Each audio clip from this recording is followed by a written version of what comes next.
Hello everyone, I am Rashmi Prabha and welcome to our channel Combined CS The Extra Step. In this video, I am going to quickly give you an important topic which has been asked on 21st of August 2024 and ये दोनों जो shift में examination हुआ है UGC net का first shift और second shift दोनों का मैं एनालिसिस यहाँ पे कर रही हूँ। तो जिन एस्पिरेंट्स का कल या उसके बाद एग्जामिनेशन है जो आने वाले समय में होने वाला है यूजीसी नेट का एग्जामिनेशन, तो आप इससे रिलेटेड टॉपिक्स को जरूर कवर कर ले बिकॉज कुछ इंपॉर्टेंट डिस्कशन अगर मैं कर लूं जो पेपर का पैटर्न है, ठीक है, I am talking about paper 1 because paper 2 was economics and shift दूसरे में दूसरा पेपर था। तो अगर इकोनॉमिक्स की बात करें तो पेपर अगेन उन्होंने बोला है मॉडरेट लेवल का है, it was not very easy. तो पेपर 1 की हम बात करेंगे because paper 1 is same for all the aspirants. तो पेपर 1 में देखा गया है डीआई का जो क्वेश्चन है वो मॉडरेट लेवल का है, मतलब उन्होंने जो क्वेश्चन दिया था आपको परसेंटेज में वैल्यूज गिवन थी, उसको पहले आपको कन्वर्ट करना पड़ेगा एब्सोल्यूट वैल्यू में, देन फिर आप उस क्वेश्चन का आंसर दे सकते थे। 5 साल का आपको डेटा गिवन था और उसके बेसिस पे आपको कुछ कैलकुलेशन करनी थी। मैथमेटिकल रीजनिंग की बात करें तो जो आपके एक्सपेक्टेड क्वेश्चन होते हैं जैसे स्पीड, डिस्टेंस एंड टाइम, इसका सेम क्वेश्चन देखा गया है।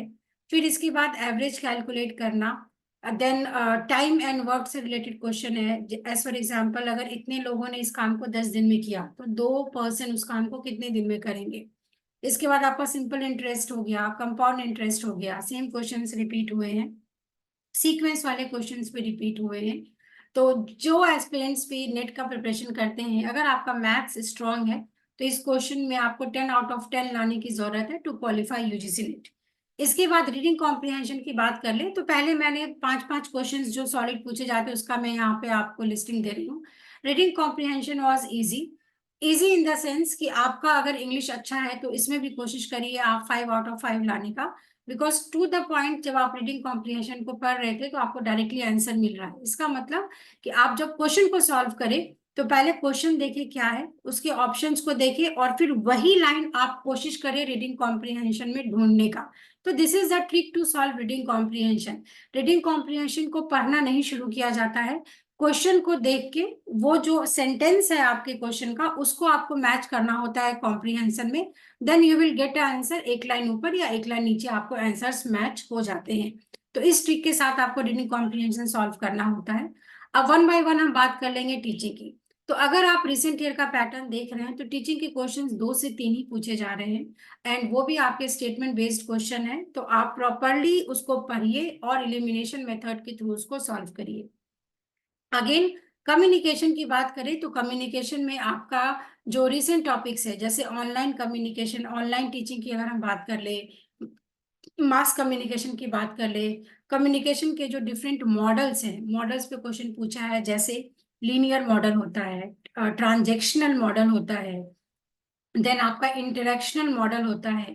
तो किस साइंटिस्ट ने कौन सा मॉडल दिया था वो आपको पता होना चाहिए। जैसे आज के क्वेश्चन में अरिस्टोटल के बारे में पूछा गया है, तो अगर हम लीनियर की बात करें तो शैनन का मॉडल होता है, सिमिलरली आपको स्क्रैमम का मॉडल है, अरिस्टोटल का मॉडल है। तो हर मॉडल का कुछ फीचर्स आपको पता होना चाहिए। उसके बाद आईसीटी की बात करें तो आईसीटी में अगेन आपके नंबर सिस्टम का कन्वर्जन पूछा गया है।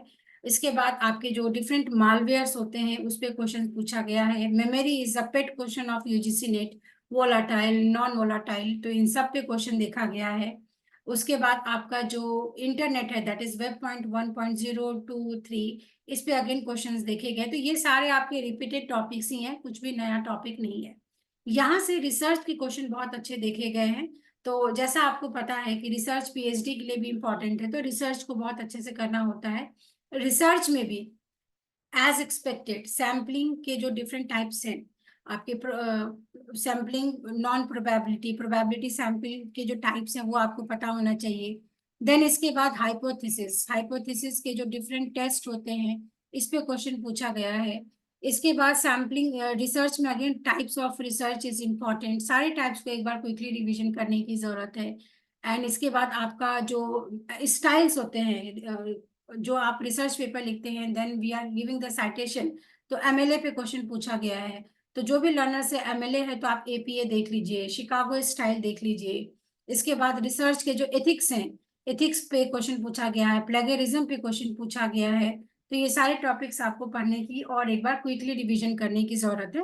तो रिसर्च में question was not to the point, question थोड़ा सा ट्विस्ट करके इन्होंने लेंथी क्वेश्चंस बहुत ड्राफ्ट किए हैं।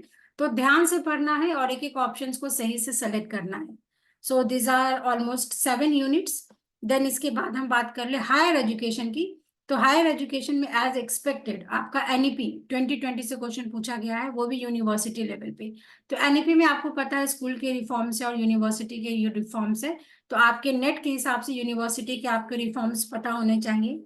जैन जो भी हमारे कमीशन है, जैसे रायो सबमिट हो गया, मॉनिटरियल प्रोटोकॉल हो गया, तो इन सब का आपको मल्टीपल चॉइस क्वेश्चंस देखे गए हैं। तो कुछ कमीशंस को याद करके जाएं सो दैट आप इजिली मैच कर सके। फिर national action plan is very important. Total इसमें 8 प्लान्स होते हैं, हिमालय है, वाटर है, एनर्जी है, सोलर है। वो सारे प्लान्स क्या बताते हैं वो आपको पता होना चाहिए। फिर आपका जो क्वेश्चन है मूक से रिलेटेड, मूक क्या है, स्वयं क्या है, स्वयं प्रभा क्या है, स्वयं प्रभा में जो 40 चैनल्स है, हर चैनल में किसके बारे में बात की गई है। जैसे 23 से 34 की अगर हम बात कर ले, ये सारा एनसीईआरटी है जो को चेक करता है, जो कि स्कूल से रिलेटेड है। सिमिलरली इग्नू कौन से चैनल को रन करता है। अगर हम कंप्यूटर साइंस की बात करें तो आई गेस चैनल 13 पे कंप्यूटर साइंस से रिलेटेड मटेरियल आता है। तो आपको अपने सब्जेक्ट के अकॉर्डिंग जरूर पढ़ के जाना चाहिए चैनल्स। देन उसके बाद लॉजिकल रीजनिंग की बात करें तो अगेन लॉजिकल रीजनिंग से बहुत क्वेश्चंस देखे गए हैं। जैसे फॉर्मल फालेसी जो आपका वेस्टर्न लॉजिक है, आपको एक स्टेटमेंट दे दिया जाएगा and you are suppose to identify वो स्लिपरी स्लोप है, वो हेस्टी जनरलाइजेशन है, एड होमियम है, क्या है, रेड हियरिंग है, क्या है। तो ये क्वेश्चंस है। इसके बाद जो आपके यहाँ पे सिलोलिज्म होते हैं, अगर हम बोल रहे हैं कि आपका ये AEIO है, then these are the contradictory statement, ये कॉन्ट्ररी है, ये सब कॉन्ट्ररी है। तो अगर ये ट्रू है तो it can not be true, if it is false it can not be true. तो इस तरीके से कॉन्ट्ररी का क्या मतलब है, कॉन्ट्राडिक्टरी का क्या मतलब है, कहाँ पे सम ट्रू होता है उसके अपोजिट फॉल्स होता है। तो इस पे क्वेश्चंस आपके देखे गए हैं। देन इंडियन लॉजिक की अगर हम बात करें, इंडियन लॉजिक से अगेन आपके एंशियंट यूनिवर्सिटी से क्वेश्चन पूछे गए हैं। मतलब क्या है, जैसे गुरुकुल सिस्टम है, या प्री इंडिपेंडेंस है, पोस्ट इंडिपेंडेंस है। प्री इंडिपेंडेंस में आपका मैग्ना कार्टा आ जाता है, आपके वर्धा कमीशन आ जाती है 19। Then you have the national education policy. तो कभी आता है नेशनल एजुकेशन पॉलिसी, तो दो पॉलिसी तो आपका इंडिपेंडेंस से पहले आया है, फिर अभी 2020 चल रहा है। तो इसके डेट्स आपको प्रॉपर याद होने चाहिए। ये इंडियन लॉजिक का क्वेश्चन हो गया। इसमें जैसे आपको पूछा है किस यूनिवर्सिटी ने में मल्टीपल डिसिप्लिनरी कोर्स को चलाते हैं, तो वो आपको यूनिवर्सिटी का नाम पता होना चाहिए। So this was the question of Indian logic. And ये मैंने बता दिया ICT models teaching. And then people development and environment की बात करें तो रायो समिट, जो समिट्स मैंने बोला अगेन, एसडीजी एमडीजी। तो these are very important topic जो हर बार पूछे जाते हैं। तो अगर आप अभी भी इन सारे टॉपिक्स को नहीं पढ़े हैं, तो बिकॉज एग्जामिनेशन शुरू हो गया है, तो क्वालिफाई करने के लिए जो रिपीटेड टॉपिक्स आ रहे हैं उसको जरूर आप अपने लेवल पे एक बार क्विकली रिवाइज कर ले, सो दैट कि सेम क्वेश्चन अगर आता है तो you can attempt the question. तो आज के इस वीडियो में मैंने 21 अगस्त से के फर्स्ट शिफ्ट और सेकेंड शिफ्ट में जो कुछ क्वेश्चंस जो लर्नर से बात करने के बाद मालूम पड़े हैं वो मैंने यहाँ पे बता दिया है। अगर आपका एग्जामिनेशन आने वाले दिनों में है तो आप जरूर इस टॉपिक्स को रिवाइज कर ले अपने एंड पे। सिमिलरली कल के एग्जामिनेशन का आपको अगेन मिडनाइट में we will give you the review, so you can watch the review. Already हमारे चैनल पे कुछ इंपॉर्टेंट वीडियोस पेपर 1 के बने हुए हैं, जो मैं इस वीडियो के डिस्क्रिप्शन में लिंक प्रोवाइड कर दूंगी। तो आप क्विकली वहां पे जाके एज फॉर एग्जाम्पल एनईपी को रिवाइज कर सकते हैं। वहां पे मैंने सैम्पलिंग को पढ़ाया, आप उसको रिवाइज कर सकते हैं। वहां पे सिलोलिज्म को पढ़ाया, आप उसको रिवाइज कर सकते हैं। तो इस वीडियो के डिस्क्रिप्शन में वो लिंक मैं प्रोवाइड कर दूंगी। आज की इस वीडियो में इतना ही रखेंगे। ज्यादा से ज्यादा इस वीडियो को शेयर करें so that the learners, those who are going to attempt the examination, they can be benefited. Thank you so much for watching this.